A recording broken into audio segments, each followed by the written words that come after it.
the celebrations of 147th Mahavatar Day of Sri Annai and 28th Annual Day of Sri Aravinda School.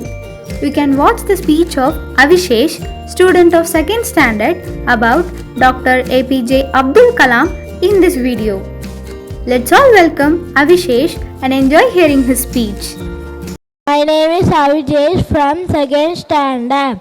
APJ Abdul Kalam was the 11th President of India.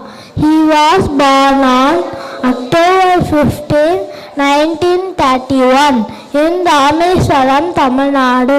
He held many important rockets. He wrote many books like Wings of Fire. He won many awards, including Bharat Ratna, India's highest award.